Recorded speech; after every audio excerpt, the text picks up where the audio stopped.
Selamat datang kembali.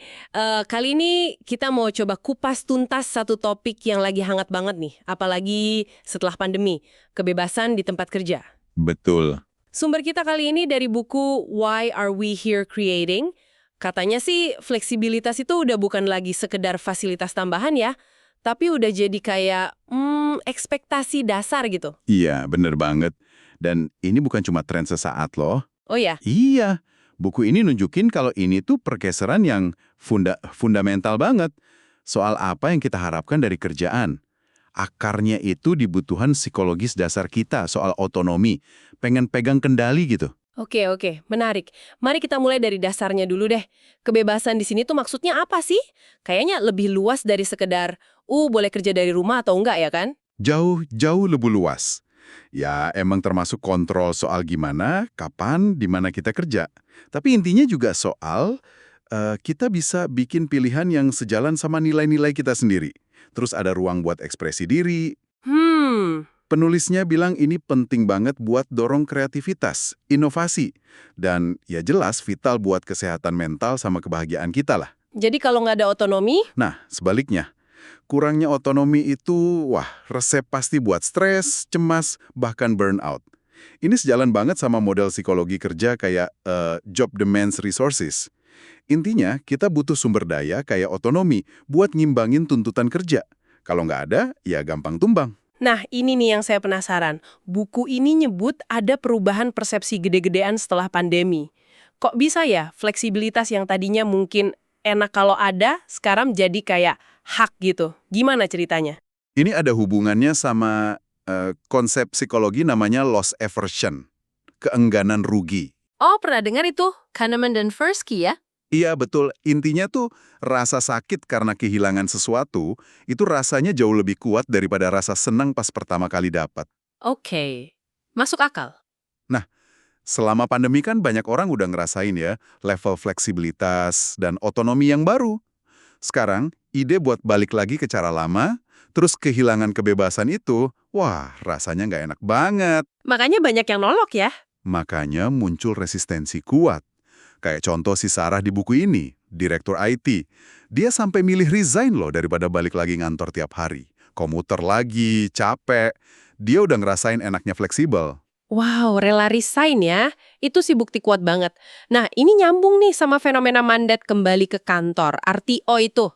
Kan sering banget tuh ditolak keras. Buku ini ada data spesifik soal ini nggak? Ada, dan lumayan eh bikin mikir ya.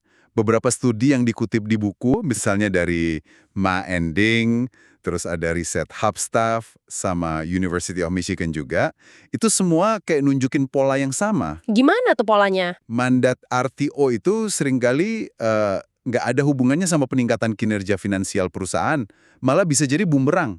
Bumerang gimana maksudnya? Ya, bisa nurunin moral karyawan, ngerusak retensi, terutama buat karyawan yang kinerjanya bagus. Studi Hubstaff malah bilang, pekerja remote itu justru lebih banyak waktu fokusnya, karena nggak banyak gangguan kayak di kantor.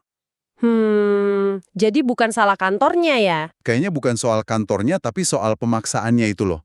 Itu yang ngilangin rasa otonomi yang udah sempat dirasain karyawan. Oke. Jadi kalau maksa itu bukan solusi, tapi kan kayak yang Anda bilang tadi, ada sekitar 60% pekerja global yang kerjaannya emang nggak bisa remote, nggak mungkin WFH terus.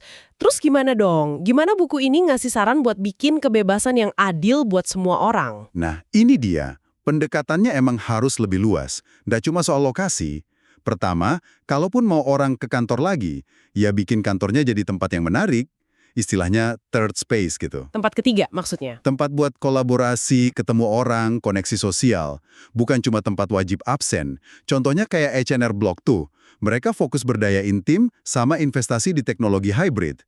Oke, itu satu. Terus yang kedua? Kedua, dan ini krusial banget, keadilan, fairness. Buat peran yang nggak bisa remote, kebebasan itu bisa bentuknya lain. Misalnya, otonomi lebih besar soal cara kerjanya, atau kontrol lebih soal jadwal. Contohnya? Kayak perawat misalnya, mereka bisa ikut atur jadwal shift mereka sendiri. Atau ada juga kan model kerja 4 hari seminggu. Eksperimen di Irlandia sama perusahaan kayak Perpetual Guardian itu nunjukin potensinya bagus loh. Produktivitas bisa naik karena fokusnya ke hasil, bukan jam kerja. Menarik banget itu soal 4 hari kerja. Buku ini juga nyinggung soal kebebasan untuk pergi atau freedom to walk away. Apa nih kaitannya sama semua ini? Wah, ini nyambung banget sama keselarasan nilai.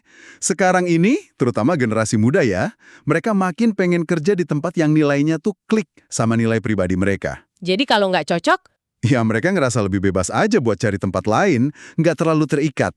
Ini juga mungkin bisa ngejelasin kenapa aktivitas serikat pekerja lagi naik daun di beberapa tempat. oke.